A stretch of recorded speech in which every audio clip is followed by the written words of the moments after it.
Hi everyone, welcome back to another vlog. So for today's video, second day here in El Nido, and we are just having our breakfast.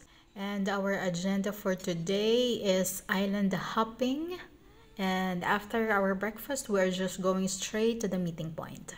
This is the view outside noong meeting point namin. Dito yung office nila and dito kami mag-wait nung mga kasama namin. We are on our way to 7 Commando Beach, our first destination, and yan aking best friend. Nagpa-pictorial muna siya, and this is the very nice view on the way. And we have arrived here at 7 Commando Beach. Hindi kami dito nag-swimming. Ayan, nagpa-picture lang kami, and yung mga iba namin kasama nagpa-picture na din sila. Dito lang kami sa may puno, and then super fresh nung air talaga dito. And then napakaganda. We had our lunch here sa boat. Ayan, niluto nila Kuya yan while nagsiswimming yung mga kasama namin. And super sarap ng food nila.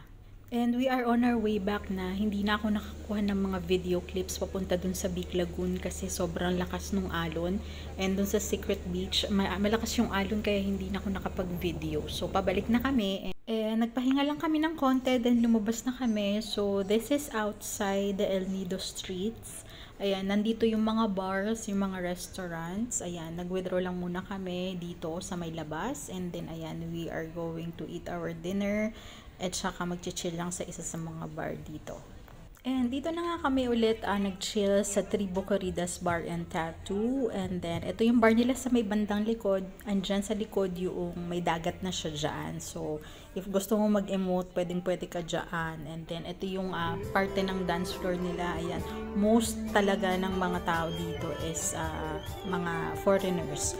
So, dito lang kami the whole night, nag-chill ng aking best friend. So, ayan. Thank you for watching, and I hope you guys enjoyed today's video. And please don't forget to like, share, and subscribe.